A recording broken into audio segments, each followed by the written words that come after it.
Yeah, it didn't take long to get yourself wounded or shot or dead. It was, I don't know. When I think about it, that was 61 years ago. It's a long time ago. I know, that's got, 16 years on my life, so. Yeah. My life plus 16 years. Yeah. And I can't remember 5 years ago. It's difficult. I've been out of the Army now as long as I was in. Is that right? Yeah, 71 I retired. Wow. I've been out 31 years. Oh, boy. And it's hard to try to remember a lot of the actions, either in World War II or the others. Did when you recuperated from your jump from being hung in the tree? Yeah. Did you go back into World War II or? Oh yeah. Oh, you did. Yeah, I was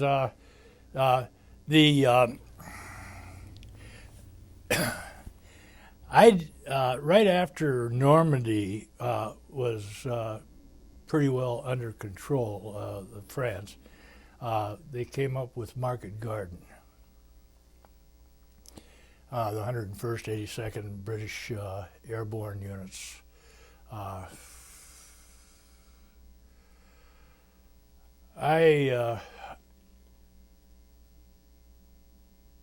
think that was probably one of the worst actions in World War II, as far as I'm concerned, because of one man's ego, and that he got a lot of men killed, particularly his own countrymen. Now, and again, my history fails me. Who was the driving force? Who was the Field Marshal Montgomery? He was jealous of Ike being put in as commander of the European Theater of Operations. He outranked Eisenhower. Actually, a field marshal was a higher rank. So that's why the United States went to a 5-star general. And Macarthur was the first, Eisenhower was the second, and Omar Bradley was the last one. And he was the last of the fives. That made him general of the armies. Wow. And only two men ever held, only two men in American history could wear any amount of stars they wanted, and that was George Washington and Blackjack Pershing. They were called generals of the army, and they could have wore any rank. Wow. But Market Garden was a disaster as far as I'm concerned. It got a lot of people killed very unnecessarily. I gotta adjust one thing here.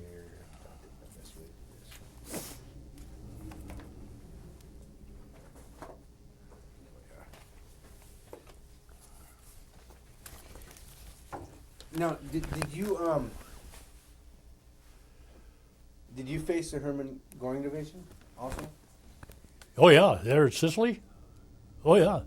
Now, what was that like? That was murder. Infantry troops are not very good against heavy Panzer Division Tigers at all. And the Hermann Göring was the cream of the crop of the Panzers. In fact, I believe at the time of the Normandy invasion, Adolf Hitler was so insane that he would go into a lot of tantrums if his field marshals or generals ever tried to contradict or suggest anything. And that is about the only way we really got a toehold finally in Normandy, is he would not release the Panzers without his permission. And he was suffering from such migraines that he kept taking sleeping pills and would not be allowed to be awakened for anything. And if they had 5 Panzer divisions in reserve there, and nobody could get them released. Field Marshal Jodl, von Rundstedt, none of them. Erwin Rommel tried to, and he tried to get an appointment with Adolf Hitler to try to get to accomplish to get the Panzers released, and they just he put him off. So it was in our favor that the Panzers weren't released, because they would have annihilated the invasion of Normandy. Now, when you went to Sicily, they were there, right? Yeah, they were there. The Hermann Göring division of Panzers was there. And so could you see a I mean, we always talk about our flyboys, and they've got this different attitude. Did you see that this was a finely tuned war machine here, these Panzers? Oh, yeah. Yeah, they, the Germans were always fantastic at weaponry. And their tanks, none of our tanks could penetrate theirs except in the rear. And, you don't really get in the back of a Panzer if he doesn't want you to, or if there's a place where he can't turn. And so his 88s could penetrate our General Sherman's, which was our top tank, just like a piece of cheese. We did have one, and George Patton, he was very disliked by the high command of the generals of the Army. Him and Ike never got along. The only one that liked him, kind of, and stood up for him was Bradley. But Patton was a hell of a tank man. He loved his tanks, and he was an old cavalry officer. And in 1936, General Douglas MacArthur was the chief of staff of the Army. He thought he was God, and he deactivated entirely the United States cavalry. Got rid of all the horses. He was going to butcher them all, just shoot them, get them out of the way. At that time, the United States had 2 tanks, and both of them were left over from World War I. And Adolf Hitler had 4 divisions of Panzers. And when you say 2 tanks, you don't mean 2 styles of tanks. No, 2 tanks, period. Two tanks. That was the extent of the armored division. And of course, when they start, in preparation of what was going on in Europe, and the difficulty we had with the Japanese government, it was just a matter of time, and so we did start producing more tanks, but none of them ever could match the Tigers. The only thing the Tigers had against them was they leaked like sieves. The gasoline was all over the place. So their fuel systems were really bad, but they crucified the British in North Africa. The Göring division hurt us in Sicily, but there was a few tanks, but not that many in Normandy. When Market Garden. There was Panzers there, and that was one of the fallacies of Market Garden. Montgomery and his top general that was assisted with the Market Garden plans refused to tell anybody that the Panzers were in What exactly was Market Garden? Holland. And what was the plan? What was their plan for Market Garden? They were to hold and keep the bridges open. There was a movie made of it called "The Bridge Too Far."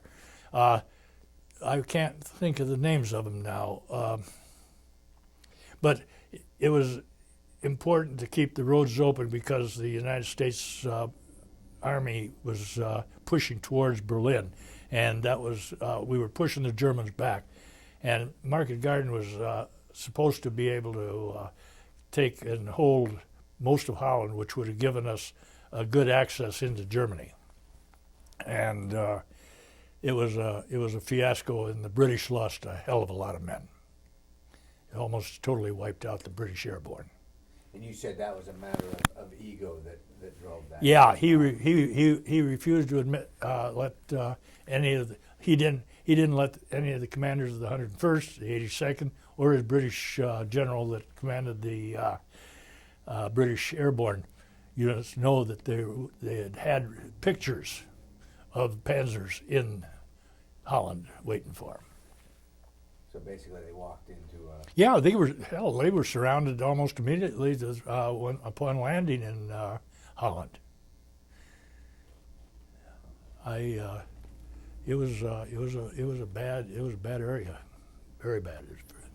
So it sounds like that there are wars within wars. Yeah, I don't care when you get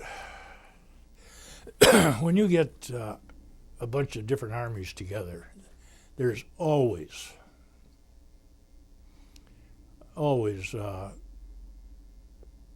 conflicts between the commanding officers. The British are pretty well known for being arrogant. Don't get me wrong, they're damn good fighters. They've got a lot of guts. I'll say that for them.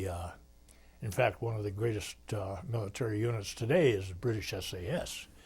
And the SAS at that time in World War II were special services. That's what they were. That was their designation, and they were literally commandos that would take the brunt of any conflict. But the Germans were definitely did not want to get war in their in their homeland, and that was what we had to do, was to break the Germans' backbone, so to speak. And once we started bombing Berlin and that was, you could see the end, and even the German High Command could see the end. That's why they tried to assassinate Hitler. Were you back in after recovering from your jump? Were you back in the campaign before the bulge occurred, or?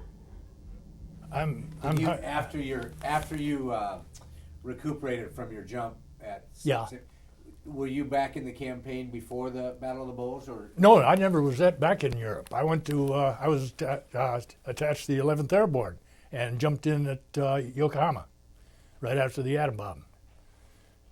Yeah. What was that like? No, that was a piece of cake. The Japanese had already. We jumped into Yokohama because it was easier to land. The place wasn't as big as Tokyo was. So, and we marched into Tokyo. The Japanese civilian populace and the military, the soldiers that see us just dropped their weapons and turned their backs. They lost all faith. They gave up without a struggle. What did Tokyo look like? I mean, do you remember? Shambles. It's just like any city that's been under heavy bombardment. Very little left, just a lot of rubble. You've seen pictures of Sicily and Italy, and even Normandy. You know, they got pretty heavily shelled for the invasion. There was battleships, heavy cruisers, light cruisers, destroyers. Everybody was shooting at the Normandy beachheads and that. And a lot of the houses and homes that surrounded Normandy was pretty well destroyed. And then as they moved into Holland and up, into Germany, we tried not to leave anything standing. Anything, it's not. I think you see, fighting military people is easy. It's the population that you got to be so concerned with. You're killing a lot of innocent people, and that is a hard thing to take, because I know how I'd feel if somebody invaded Ireland. That's literally my homeland. The same with all of the German people. We had German soldiers from German descent, and that they, they were fighting where their parents grew up and destroying it. The same with the Italians, and it's a hard thing to contemplate that you're literally destroying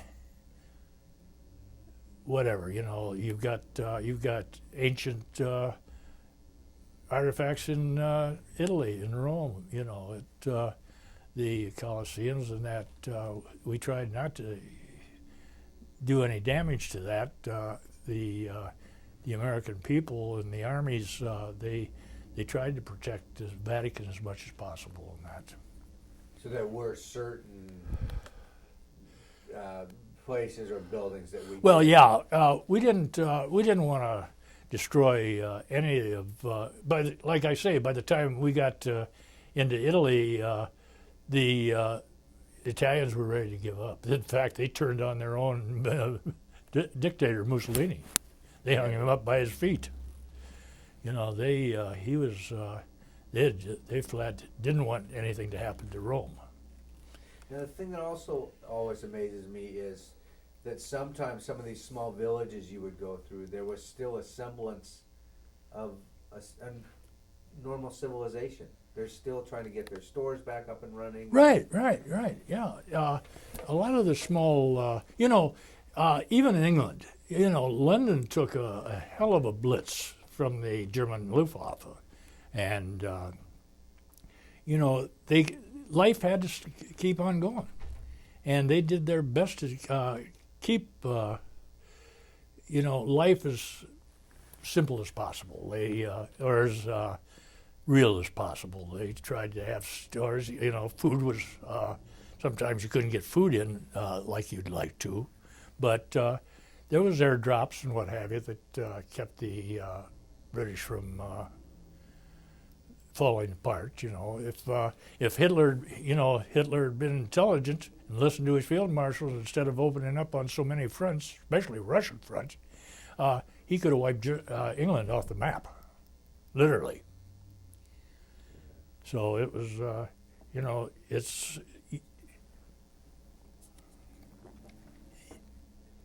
it was good for us that he didn't. But, and the Germans, by the time we started getting into Germany and bombing Berlin and Nuremberg and all that heavily, the German people pretty much given up. They had no heart left, and a lot of the soldiers, we were pushing them back. They were under air attack even when they weren't fighting. They'd be on the open roads with trucks and that. I had friends of mine that continued through Market Garden and into the Bulge and that. They had 12 and 13-year-old kids on the front lines. They depleted their armed forces so much. Does that change the aspect of war when you look at dealing with your enemy being that young of a... Not really, because if they were shooting at you, you didn't give a damn how young they were. When you're getting shot at, you want to get rid of the person that's doing it. And it amazed a lot of the guys that I talked to after the war that went into the Market Garden and into the Battle of the Bulge, that when they ran into German troops and were able to defeat them, and they'd look at the dead as they went through, they were amazed and really hurt how many young kids were actually in German uniform. So it was a very desperate attempt to try to keep the Allies from hitting Germany, but there was no way by that time. Is it hard, because you talked a little about hand-to-hand, and I watch and study a little variety of different wars, and I see, if I were in the Navy and sitting off coast, that would be a whole different experience. And then I look back, and you go back into some of the ancient Highland battles where, it was broadsword and all that. Right. And you were hand-to-hand. What?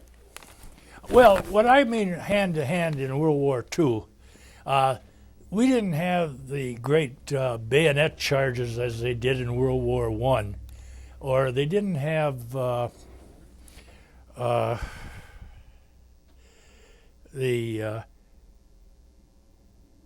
hand-to-hand fighting combat that they had out of the trenches when they, at the Argonne, what have you. But they did have what I refer to as hand-to-hand is taking sentries out. You couldn't shoot them. You had to kill them. So you took them hand by hand. You cut their throats or you just threw a knife into them and what have you. But you're there with it. I mean, you physically touched them. Oh, yeah. Yeah. Yeah. That had to me. That seems like. I mean, again, I think my mind would change real quick, either me or them. Yeah. And it's going to be them, not me. Right. So. You took them out so that they couldn't give an alarm that could cost you a lot of men. We we didn't have the greatest explosive systems like we have today with C4 and that, but we had explosives, and we had guys that would take out ammo dumps. We'd have to kill the sentries, and that was primarily the job of the regimental combat teams. We were rangers, and we would have to do the situations as much as possible to keep ourselves protected. Now, when you talked about adrenaline, that had to be get the adrenaline. A real adrenaline rush, yeah. Yeah, because you got to be so quiet. Don't ever underestimate the German army. They were the elite, really. They really were. They were good, very dedicated soldiers, and it always surprised me. They seemed to have such exceptional hearing. So you had to be damn quiet to be able to sneak up on them and take them out. And it wasn't always successful. We lost a few men by trying to get one that was a bigger guy than the other, and he was able to disarm him and kill him. But usually we did have some sniper. We had snipers in our units of our own, and some of them had rifles that had a suppressor on it or a silencer that would be able to take out an enemy at a distance. You still could hear it up close, but at a distance it wouldn't give your position away. But it was mostly take them out by a knife. Do you carry? I talked to a woman who was British, and she was a bomb had gone off behind her. In fact, threw her into the bunker, and she says still today, and all her kids know not to come up behind her. Oh yeah. Do you carry things like that from the war?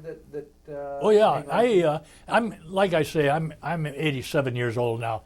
I still won't I won't sit with my back to a door. 6 years later. And unfortunately, see, when I came out of the Army, I became a police officer for 9 years with King County, and I still carry a gun regardless where I go. So does my fiance. We carry guns.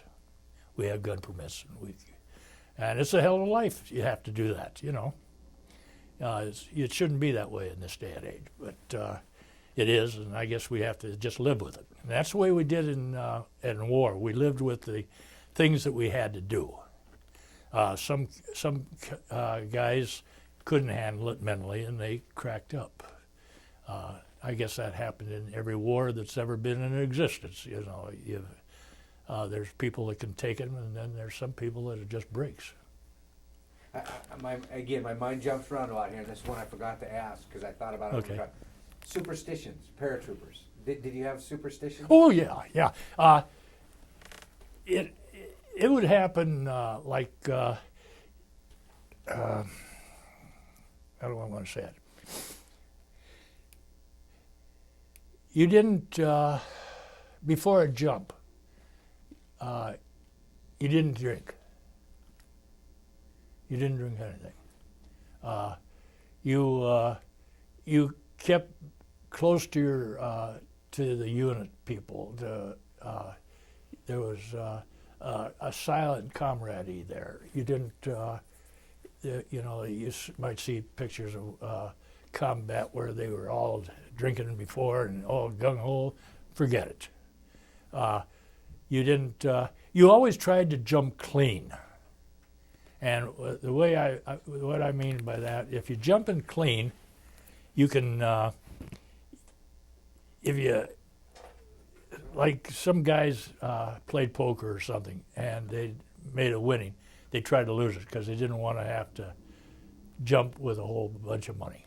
It was, some guys would carry, I knew a lot of Catholics that carried, Crucifix? yeah, religious crucifixes and what have you. You always, a lot of the guys would go to chapel that night. The chaplains were. We had chaplains jump with us. They were some good people, damn good people. They just were regular guys, you know. They tried to relieve any anxiety that the troops had, but it wasn't always easy. And you tried to sleep. You tried to get some rest before, because you knew it was going to be an awful long day or a long night. Yeah, you had superstitions. What was your best day you remember of, and I know that's kind of a weird question, but the best day of World War II for you? The best day? Yeah. Let's see, what would I?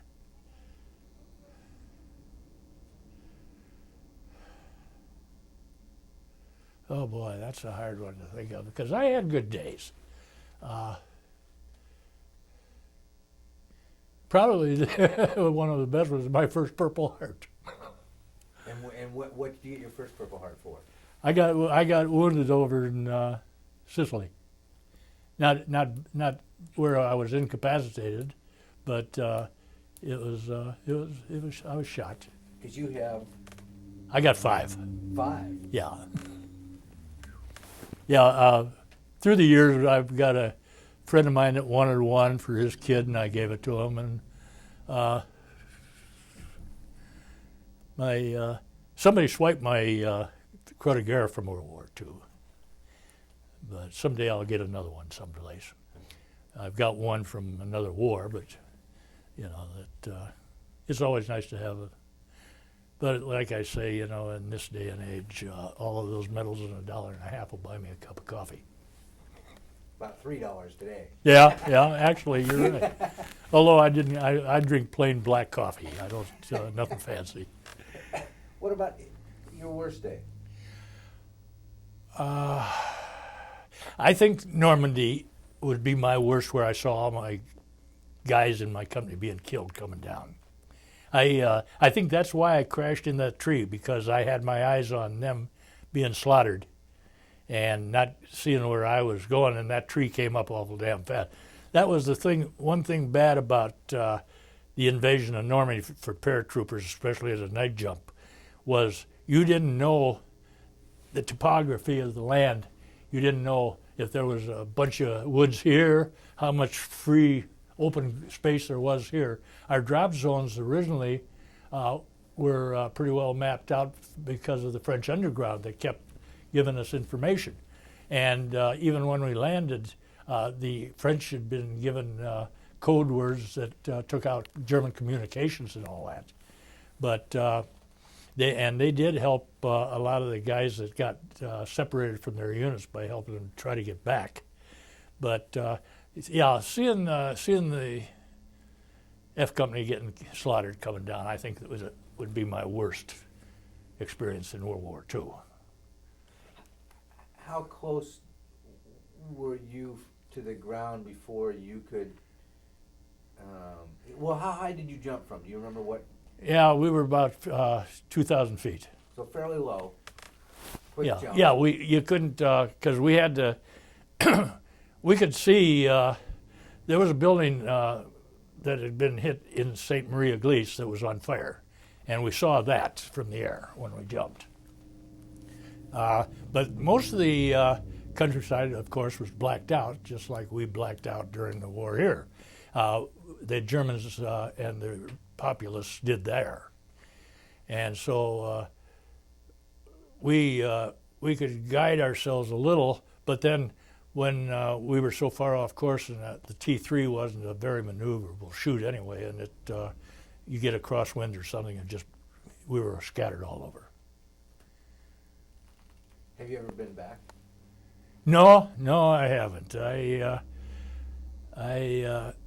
I would like to have gone to the anniversary of Normandy, but I don't know. I haven't. I went back to Ireland. I was in 1973. General Gavin asked me if I'd like to. They were doing. The 82nd was doing a kind of a training mission with the Royal Irish Rangers, and I was reactivated for 60 days, and I enjoyed that. But no, I've seen pictures of everything. I've got, in fact, my adopted daughter, her daughter was on a field trip with her school over in Normandy, and she brought me back some sand from the Omaha beach, and I got that. But no, I think once there, and having the memory of all the destruction in it, it's nice to see it be rebuilt. It's just like Korea or any place else, you know. When I was in those places, it was just rubble, and we kept making it rubble. So. Do you think? Because that's kind of how this project got started. Was, you know, history books tell us certain things, but from you personally, do you think that there's a message that needs to be left with generations, what the history books don't have? Well, yeah, you know, talk is cheap in a lot of respects, but I think people and countries and governments are going to have to try to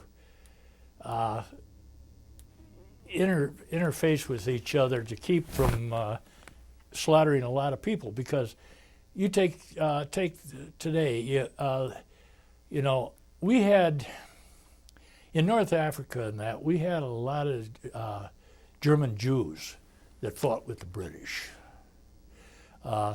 They were instrumental in helping destroy Rommel's fuel depots and that, because they could interface, and they were Germans. The Israelis finally got their own land, but they're facing every time they turn around with Arabs. And Arabs and Jews have hated each other since the beginning of the time.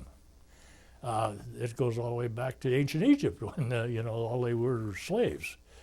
The Palestinians, I think, have a right to exist, but not to terrorize like they did. We didn't do it even in World War II. You didn't. We had spies, you know, from Germany and Japan and that, but we didn't butcher everybody like it is nowadays. And until that is settled, there's never going to be a real peace in any part of the world. I believe that, you know, you can get a whole different bunch of people together that are different nationalities, different ethnic backgrounds, and what have you. And until a lot of the prejudices can be resolved, you're always going to have conflicts, just like we're now talking about Iraq. And you know, it's what makes me mad is that it wasn't resolved in the Gulf War. As a soldier, that was my estimation. I don't think they we should have been stopped by the United Nations and saying, no, you can't go any further and you can't kill him. But he's still a problem. And he's going to be a problem as long as he's the head of the government.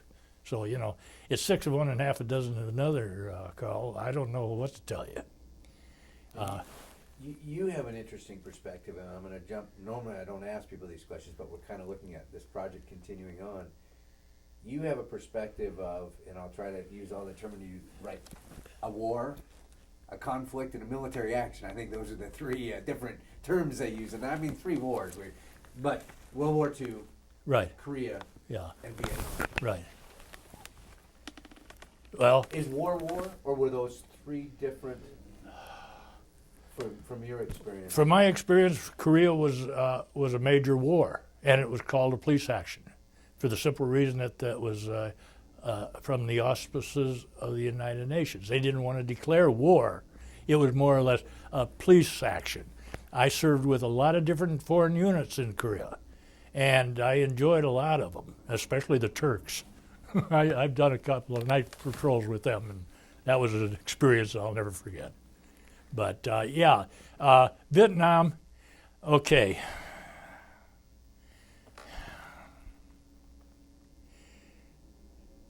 I'll be frank. I was in Vietnam before the United States got there. I was what they considered a member of the first so-called A-team for the Special Forces. We were classed as military observers to the French Foreign Legion at Dien Bien Phu. We got there in January 1954. I was on my way back from Korea and got bumped on Rogers Air Base in Honolulu. And so I was, our 12-man team was assigned to General Guillaume, who was the commanding general of the French Foreign Legion Airborne. And that was a hell of an experience. The French lost most of their airborne, totally. We were all busted up. We survived 57 days of absolute day and night shelling from the mountains that Ho Chi Minh had. And on May 27, 1954, we surrendered. And along with the French Foreign Legion, we were, General Guillaume said he would surrender his troops providing that the American observers could go back and be repatriated as soon as possible. And Ho Chi Minh General Ho Chi Minh, he was a gentleman soldier. He was a professional, and he said we weren't armed at the time because observers were not supposed to be armed.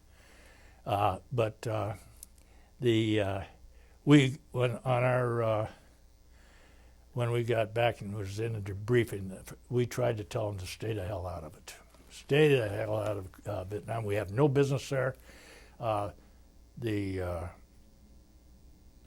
South Vietnamese people didn't really want us. They hated the French, although they did learn a lot of things that were pretty good for them from the French government. But the North was giving the South Vietnamese what they wanted, food.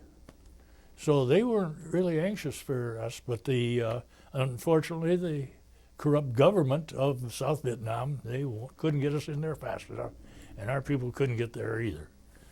So yeah, it was, I don't know, to me it's a war that should never been.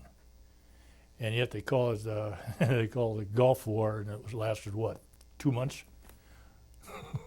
On TV. Live in your living room. Yeah. Was it a different experience? And I know you don't like the word hero. World War II veterans came back to hero parades to be honored. And I got spit on coming back from Vietnam, yeah. How do you draw that difference? You were doing the same thing, weren't you? I mean, they were different wars, and you said we shouldn't be in Vietnam. But weren't you doing the same thing, serving your country? And Yeah. I was doing my job as a professional soldier at the time. And I was Special Forces. And I'd made 2 tours in Vietnam as a Special Forces, the last with Phoenix Force. I was an assassin for the military. It was a war that nobody here wanted, really. We lost a lot of kids. A lot of the kids died. But the people weren't tuned to war at that time. They had enough of it. They had World War II. They had Korea 5 years later. It was just something that, and the country had changed. The United States had changed. You had Civil Liberties Union. You had a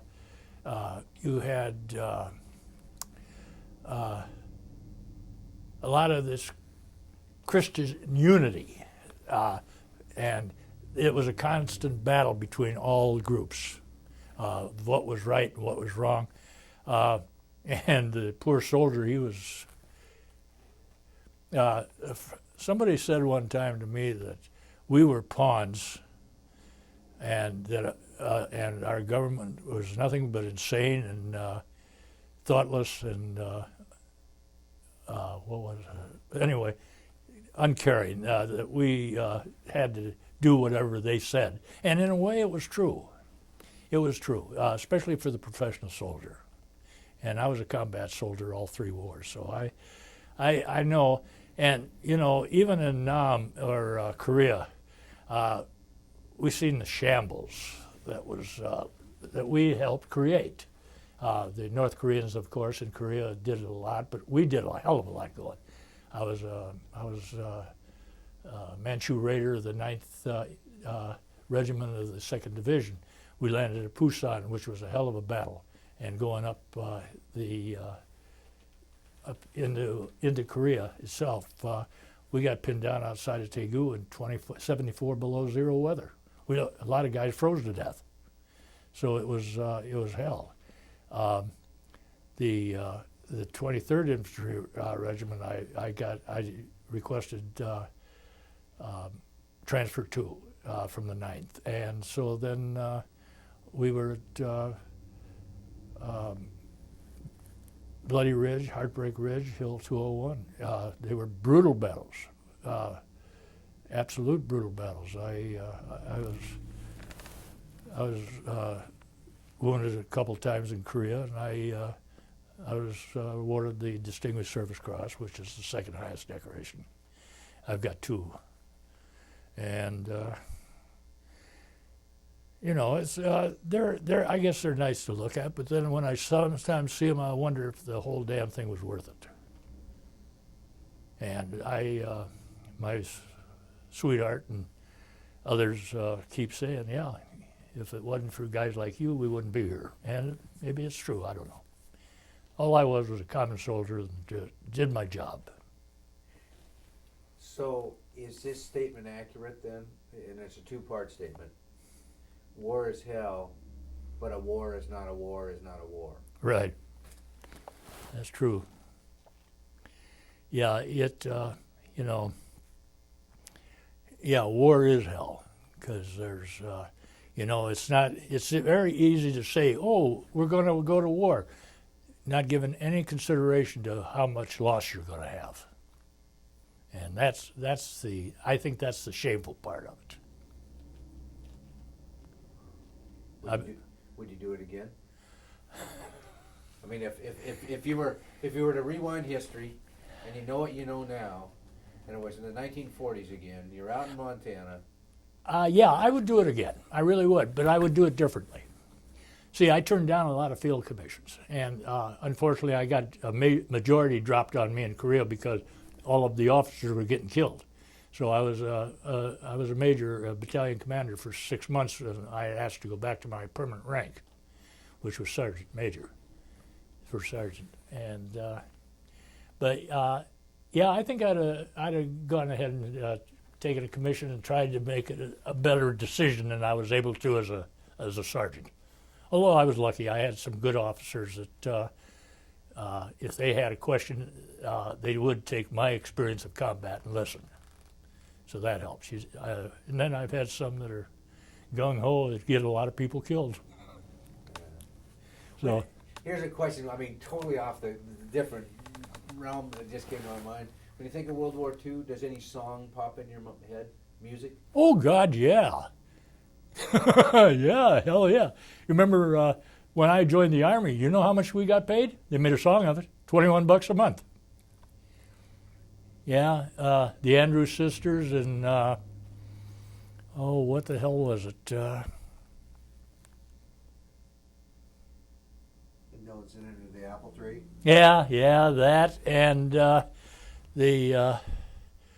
oh heck, it's been so long, I forget them now. We still went back to some of the ones of World War I. Over there was a popular one when in 1940 and 41, 42.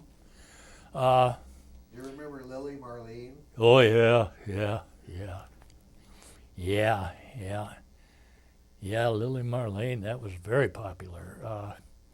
It gave that song gave a lot of thought to a lot of the troops because it kind of gave a different aspect of the German. The funny part about war is you're programmed. You're almost like brainwashed that you've got to hate these people. These people are going to kill you. Well, naturally, in any war they are, but they're not monsters. They're doing something either to protect their own countries, regardless of the insane leaders of it. They weren't, the German people aren't all that bad. I've known a lot of German people. I even got a chance to talk to Major Plushkut. Remember him? He was that bunker commander at Normandy that saw the invasion sitting out when his commander said, oh, they don't have that many ships. He said, they have them, they're coming right for me. And he survived World War II. And they interviewed him about 5 years later, just before I was in Korea, and I came back to the United States for a month, and I got a chance to meet him. And I told him I'd been one of the troopers that jumped in at St. Marie Gleason. He was a very interesting gentleman. I often asked him if he ever found his dog. He said no. That's right. That's right. And I can remember that now. Yeah. Well, it is an interesting perspective, like you said, that they are humans and they're doing their job and Right. Yeah. You gotta. You get like in when the Japanese attacked us.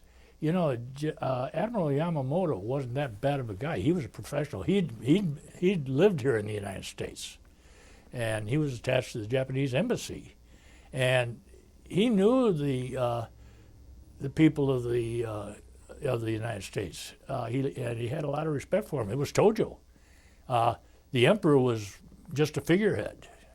But General Tojo, he was the bastard that wanted to start everything, and we were upset about Japan invading China, and they wouldn't withdraw. Roosevelt requested them to withdraw, and they wouldn't do it. So it was inevitable that we were going to have a war with Japan too. So there we are. We're fighting two fronts. Germany's fighting four fronts. And it was really, in a way, a no-win situation for anybody. We had to drop an atomic bomb, for God's sakes, on Hiroshima and Nagasaki, and it just destroyed a lot of people. And really, it didn't.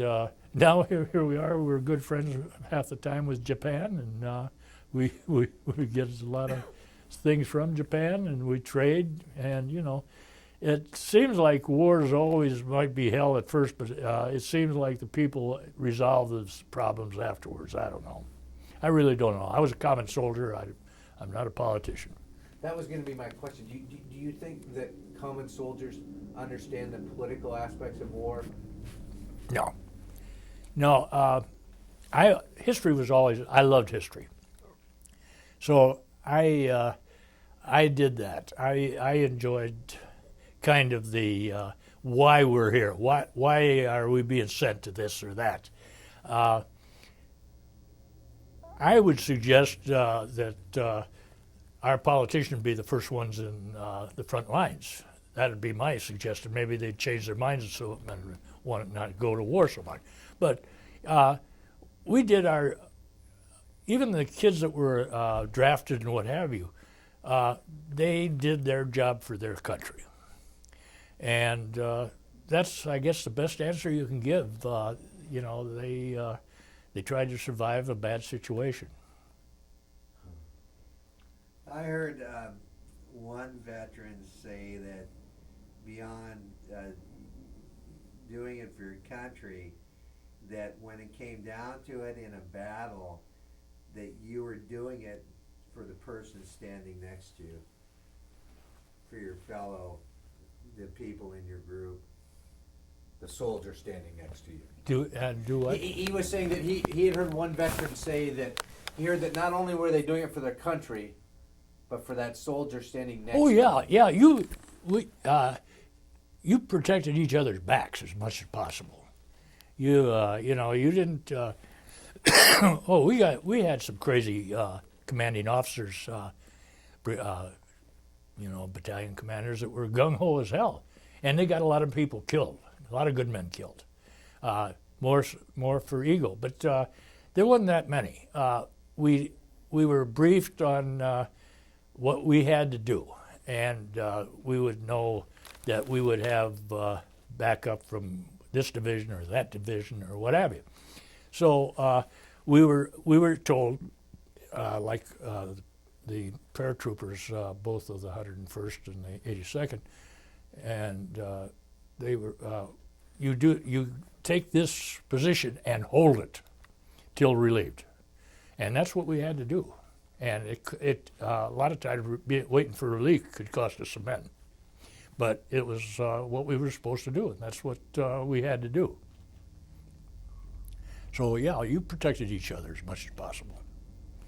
And if you had good officers, you damn sure tried to protect them. I won't ask if you had bad officers, but you did. Oh yeah, we did. Unfortunately, we did. And some of them were in the high command too. There's one I have absolutely no use for whatsoever. That was General Douglas Macarthur. I think he was a coward. I think he should have been reprimanded and jailed and prosecuted for leaving his men at Bataan and leaving General Wainwright holding the bag. And then when Truman gave MacArthur the Congressional Medal of Honor and wanted him to recommend the same for Wainwright, he refused, said he surrendered. I don't want that. So, you know, I shall return. After the battles are all over, then he waves ashore. Oh yeah, great, gung-ho as hell. That's how I hear different people talk about brass like that, and you know, they showed up for the photo ops, and Yeah, you know, after everything had been. yeah. We had some damn good commanders in the Normandy invasion. We did. The 21st. See, most of the time your division commanders never went to shore in the beginning. They're always an assistant, which was a brigadier. And the 24th had Teddy Roosevelt Jr. and he was a hell of a guy. Jimmy Gavin was actually he's more well known as the commander of the 82nd because he was always there. He was out in the front line, but actually the commander was Major General Matt Ridgway. So, but you had good commanders. Yeah, Ben Vandervoot, Light Colonel, he was my CO, and he was good. He worked the hell out of us, but he was good because he did it right along with us. And anytime a good officer will work with right alongside the men, he doesn't tell them, okay, you do this, I'll be here, and I'll make sure I'll see that you're doing it. No, they're right out there doing it with you. So those are good officers. What did you think about Eisenhower? As a statistician, he was great. Yeah, he came up awfully fast. He was. I can remember when he was just a major. He was adjutant to MacArthur. Yeah, he came up. Eisenhower came up very fast. But he earned his respect, it sounds like. Yeah, he did. He was he cared. Patton, hell of a man. Warmonger as hell. He loved his tanks, and but he was very bad about his men. He'd rather lose 100 men than one tank, and unfortunately, the brass hated his guts too, except for Omar Bradley. But he was a good fighting man. He was a good soldier. There's no question about that, and he died properly. He died in the war. He didn't wait and try to be something after the war. In fact, he would have been useless to the United States after a war. But Eisenhower, he was a great statistician, and he gave a lot of thought to the men themselves. Because he came around a lot of times and would talk to the common man, the common soldier before Normandy, especially the Airborne and other divisions. He couldn't get out to the ships, of course, but it was a sight to see. You had to be there to understand the preparation for Normandy. When you got 3.5 million men on ships that are sicker than a dog, been on the ships for 3 or 4 days, you got men stationed all over England at staging areas, getting ready for this big push, and then having to postpone it once, and then it just got to the point where normal people here in the States couldn't imagine that one of the biggest problems was security. How to keep the enemy from knowing how much we've got. And so it had to be pushed off. And, that was one of the big problems that Eisenhower faced. Yeah, to hear people talk about the numbers and, just the feat of getting that many water vessels moving that way, and then getting everybody in the air and at the right place and not running into each other. Right, yeah. We talked to one gentleman, and we interviewed him, and he said he almost gave the invasion away because he was stationed in England, and he knew they were leaving. They told him to get ready, and he went back to the pub where he'd been, and they had a little puppy that he wanted, but it hadn't been weaned yet. Oh. He said he wanted it, and they said, no, you can't have it. He says, I got to take it because we're leaving. And he thought, oh, no. Yeah. Then Omar Bradley, now he rose from an enlisted man, didn't he? Yeah. Omar Bradley was a hell of a soldier. Now he was commanding general of the First Army at Normandy. He oversaw the landings, and he unfortunately had to put up with the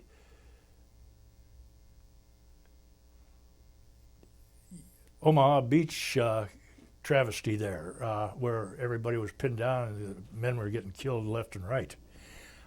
He was a lieutenant general at that time, and then Bradley had gone up through the ranks. There were several generals that did that, and that makes a good officer. You can go to school at West Point and learn a lot. And unfortunately, this was what happened in Korea. There was no general officers from the class of 50, 51, and 52 because all of them got killed. They sent them over as platoon officers.